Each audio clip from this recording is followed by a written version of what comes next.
Спутник Лайт мы делаем только иностранным гражданам. Казанның 21 номерлы студентлар сырхауханәсе түләүле хезмәтләр бүлегендә шалтыратулар тынмый. Акчага Спутник Лайтны кадатып буламы дип кызыксыналар. Постоянно. Доими шалтыраталар, нәк менә Спутник Лайтны ясатасылар килә. Акча түләргә дә әзерләр. Әмма бу сырхауханәдә Спутник Лайт прививкасын бөтен кешегә дә ясамыйлар. Үз шартлары бар. Спутник Лайт мы рекомендуем. Спутник Лайтны яңа коронавирус инфекциясе белән инде авырган кешеләргә кадатырга киңәш ителә. Шулай ук вакцинаны икенче тапкыр ясатучыларга тәкъдим итәбез һәм чит ил гражданнарына. Санжарбек Назимов Үзбәкстанның Фергана шәһәреннән КФУның химия институтында укый. Вакцина ясату өчен берничә урынга шалтыраттым. Монда гына ясыйлар икән ди. Сама ситуация подсказала, что... Хәл катлаулы бит, шуңа прививка ясатырга килдем. Уку йортында да бу хакта әйтеп торалар. Чикләүләр кертелгәч, бер кая да барып булмый. Потому что это надо. Уку йортына, сәүдә үзәкләренә, рестораннарга барганда хәзер вакцина ясаткан булу кирәк. Шуңа кадатырга булдым. Сейчас вакцина нужна. Хәзер вакцина ясатырга кирәк дип саныйм. Коронавируска каршы иммунитет булдырасым, үземне саклыйсым килә.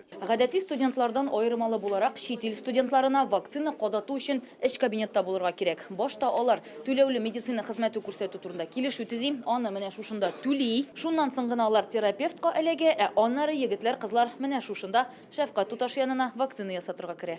21-нче сырхауханәгә 1800 доза Спутник Лайт вакцинасы кайтарылган. Шуның яртысын файдаланганнар. Чит ил гражданнарына прививканы инде 3 атна дәвамында ясыйлар. Гомумән республикада нәкъ менә Спутник Лайтка ихтыяҗ күзәтелә. Однократные вакцинации не... Спутник Лайт кына кадатып коронавируска каршы иммунитетсыз калырга ярамый. Ул ковид белән инде авырган яисә прививканы икенче тапкыр ясатучылар өчен нәтиҗәле. Спутник Лайтны бер генә тапкыр кадатасы. Бу очракта QR-кодны тизрәк алалар. Шуңа кызыгып, бу вакцинаны ясатырга теләүчеләр күп. Тик беренче чиратта сәламәтлек турында уйларга кирәк. Шуңа хәзер Спутник Лайтны шәхси клиникаларга бирми башлаганнар. Нет, вакцинацию не делаем. Сәламәтлек саклау министрлыгында да Спутник Лайтка ихтыяҗ артуны расладылар. Аны кадатырга яраган кешеләргә вакциналарга барыр алдыннан медицина оешмасына алдан шалтыратып, вируска каршы препарат бармы, юкмы икәнен белешергә киңәш итәләр. Рания Абдрахманова, Олег Мыльников, Яңа гасыр каналы.